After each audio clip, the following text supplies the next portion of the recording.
കോഴിക്കോട് ജില്ലാ tourism promotion കൗൺസിലിന്റെ കീഴിലുള്ള ഭട്ട് റോഡ് ബീച്ച് പാർക്കിലെ കക്കൂസ് മാലിന്യം ബീച്ചിനോട് ചേർന്ന് ഒഴുക്കിവിട്ട സംഭവത്തിൽ നടപടി ഇഴയുന്നു.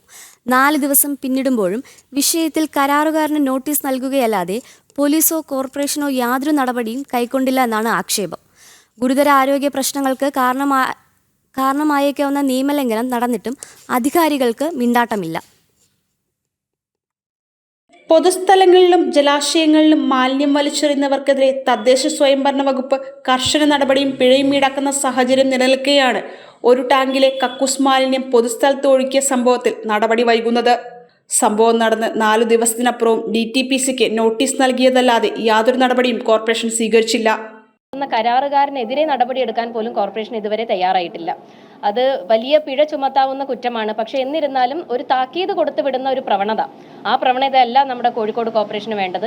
നഗരം ശുചിത്വമാകണമെന്ന് നമ്മൾ ആഗ്രഹിക്കുമ്പോൾ സ്വച്ഛ ഭാരത് പദ്ധതിയിലൂടെ കോടിക്കണക്കിന് ഫണ്ട് നമ്മുടെ കേരളത്തിലേക്ക് എത്തുമ്പോഴും അതിൻ്റെ ഭാഗം പറ്റിക്കൊണ്ട് കോഴിക്കോട് കോർപ്പറേഷൻ തന്നെ അതിൻ്റെ വികസനങ്ങൾ കാഴ്ചവെക്കേണ്ട നേരത്തും ഇത്തരം കാഴ്ചകൾ എന്ന് പറയുന്നത് നഗരത്തിൽ വരുന്ന പൊതുജനങ്ങളോടുള്ളൊരു വെല്ലുവിളിയായിട്ടേ നമുക്ക് കാണാൻ സാധിക്കും.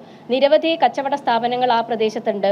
അവിടെയൊക്കെ കനത്ത ആരോഗ്യ സുരക്ഷയുടെ പ്രശ്നം കൂടെ ഈ ഒരു പൊതു ടോയ്ലറ്റിലൂടെ ഇന്ന് പുറത്തു വന്നുകൊണ്ടിരിക്കുകയാണ്.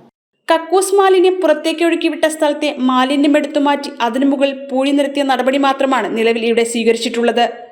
രോഗം പടർത്തുന്ന തരത്തിൽ മാലിന്യം തള്ളിയാൽ BNS 271 പ്രകാരവും കേരള മുനിസിപ്പാലിറ്റി നിയമം പഞ്ചായത്ത് ആക്ട് പ്രകാരവും കേസെടുക്കാവുന്ന വിഷയത്തിൽ നിലവിൽ കരാറുകാരനെ താക്കീത് നൽകുന്ന നടപടി മാത്രമാണ് പോലീസും സ്വീകരിച്ചത്.